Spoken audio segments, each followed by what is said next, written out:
How are you doing, Scott? I'm doing well, doing well. Glad to be here. Yeah, glad to have you here. Thank you so much for joining me today on this episode of Mirror Talk. Can you tell me about yourself? Yeah.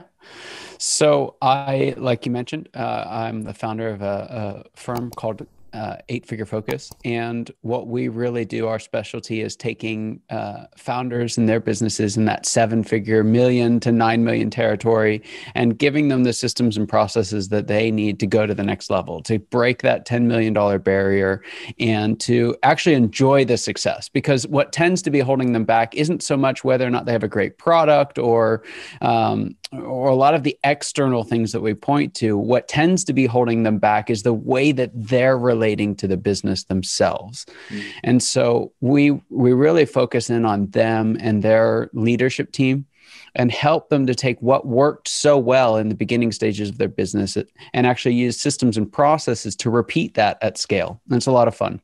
Mm. Wow. So can you tell me some of these processes or some tools that you make use of? Yeah.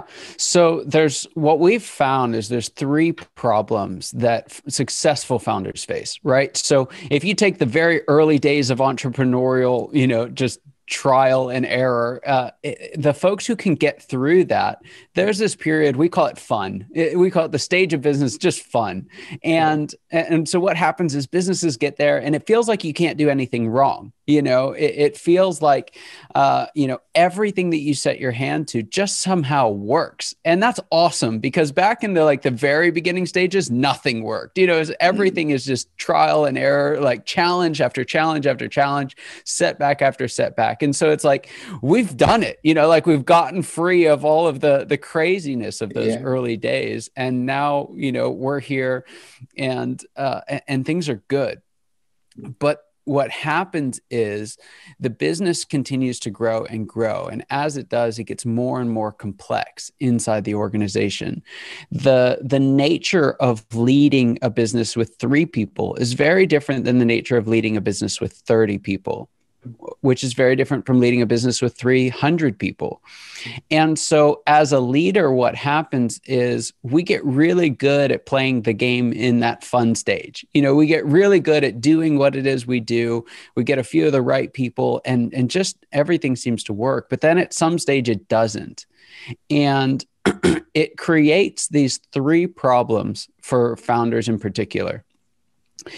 And so those are the 3 things that we really focus in on. We have lots of different things to walk people through that. And I've actually got a free course that walks people through all of them. Yes. And we'll let your listeners know how to get to that at the end of the show. But in short, the thing that I really try to drive home is, okay, what are these 3 problems, right? So the first problem is they're still playing Jenga with their business. I've got my little Jenga back here. It's just a reminder of what I do for folks.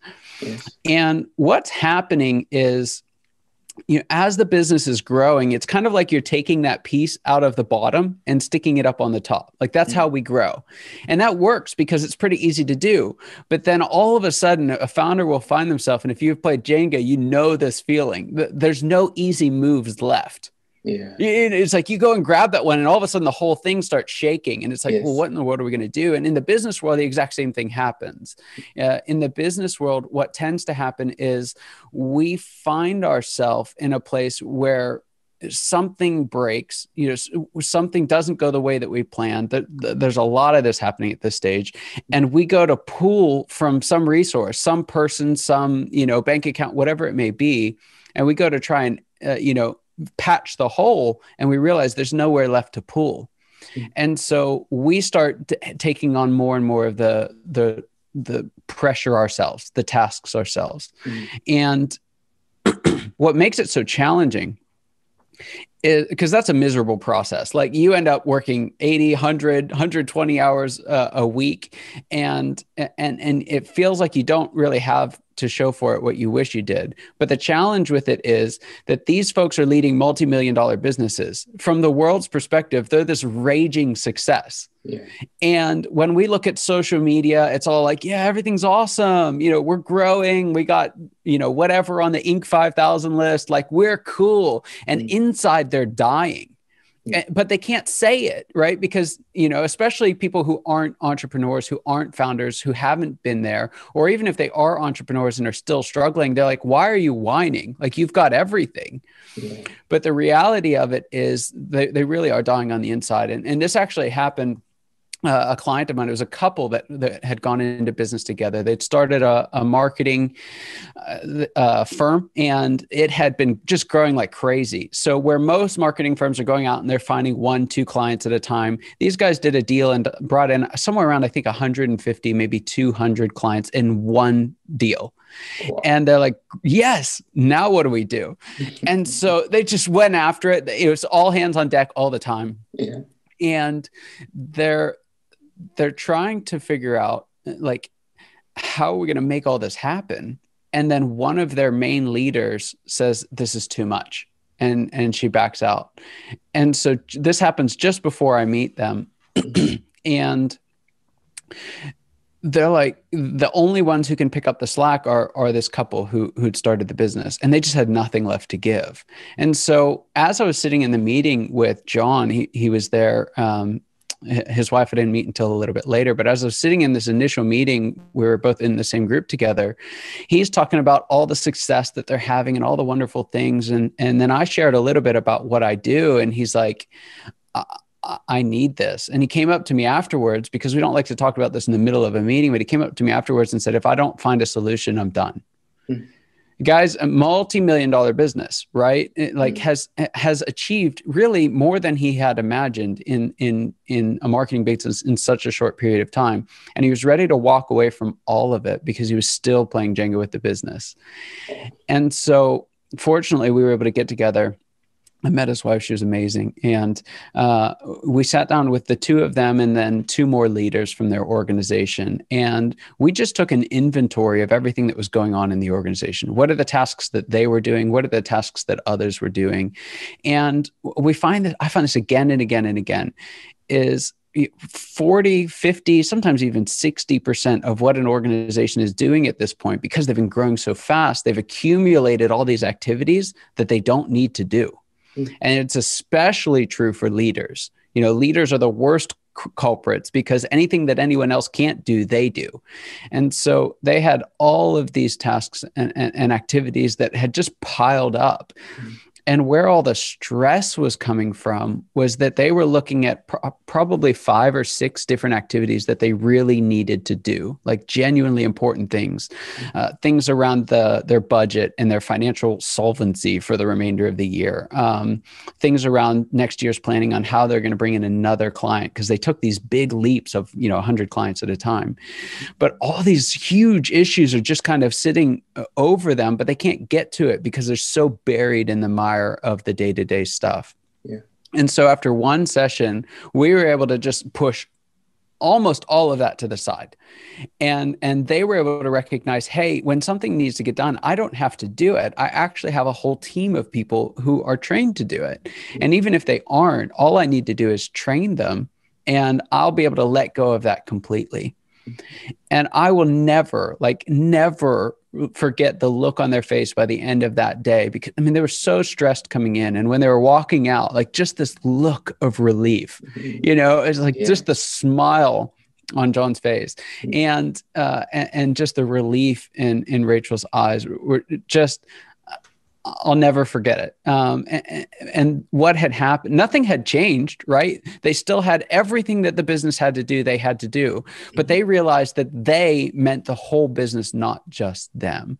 And they didn't have to pull, on more little pieces from the Jenga stack. They could actually add more pieces. Yeah. They could reorganize the ones that they had and actually build a stronger structure. It was awesome. Wow. That's amazing. That's a very great story, actually. So, for someone out there, or for myself, for example, if I want to start a business like your friends, John and Rachel, did, how am I supposed to get myself ready or prepared for a successful business venture? How do I prepare myself, mentally, physically, spiritually, or in all ramifications for a successful business, or for leaps like that, for quantum leaps like that, like your story? Yeah, it's a great question. And it's one that I wrestled with for a very long time. So before this, I helped restart and relaunch a business called Start Church. And what we did was helped churches, nonprofits, and businesses all across the country get started.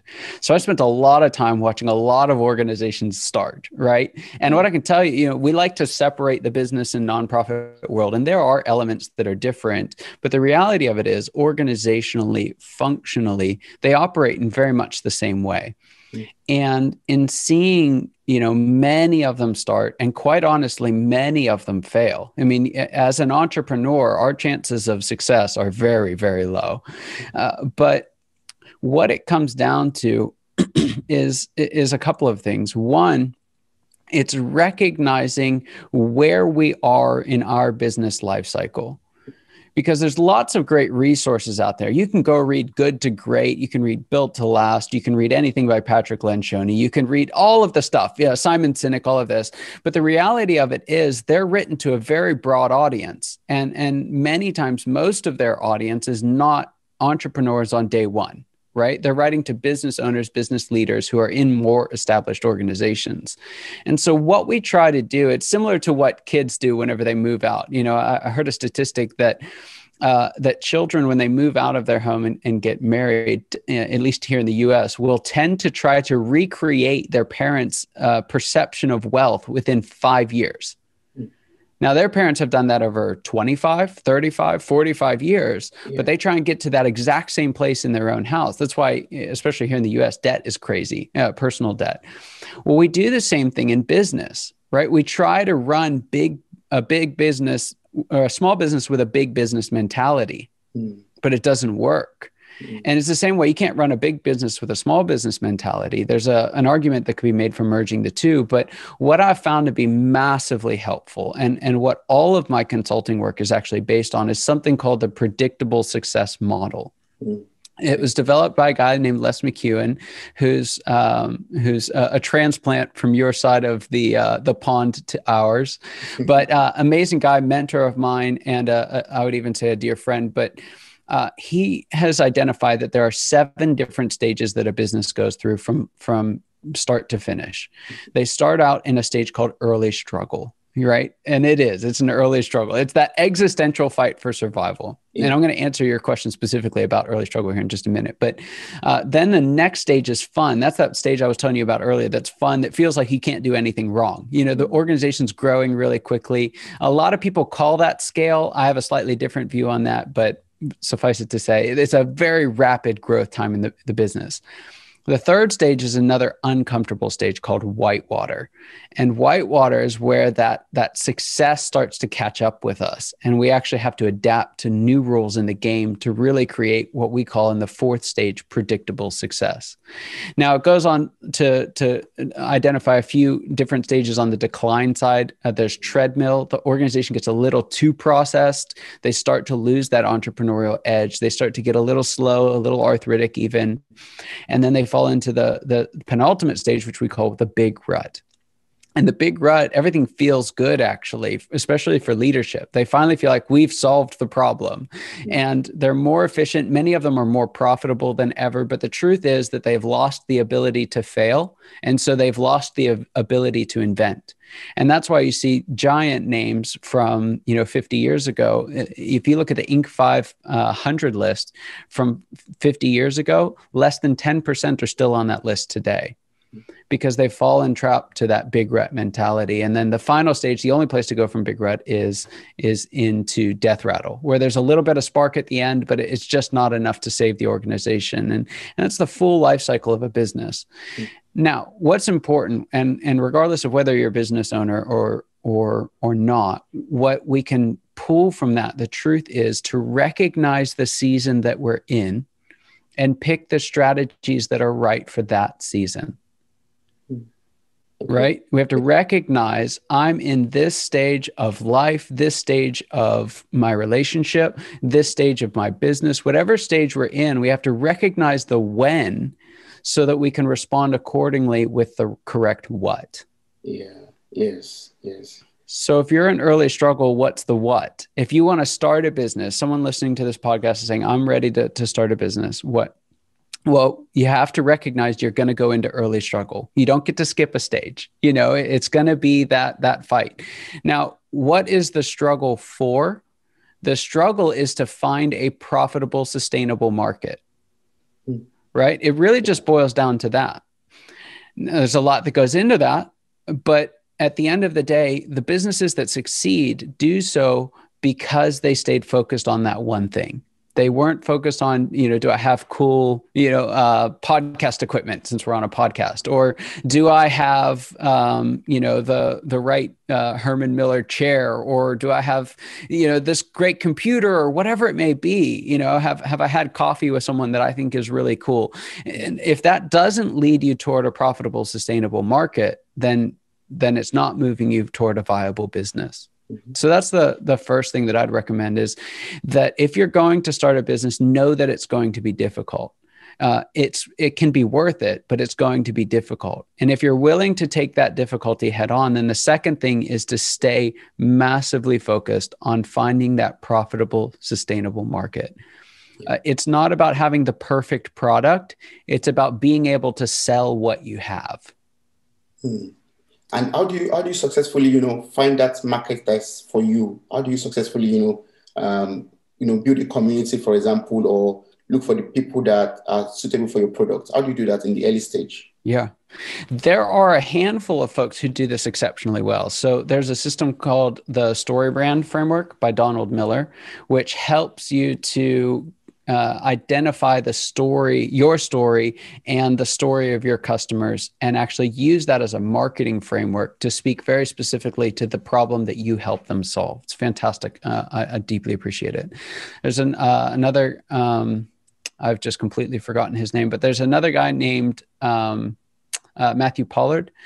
And Matthew does an exceptional job at helping people to recognize what it is that they want, why they started the business in the first place, and what value that brings to their market. He does an exceptional job at coaching people through that.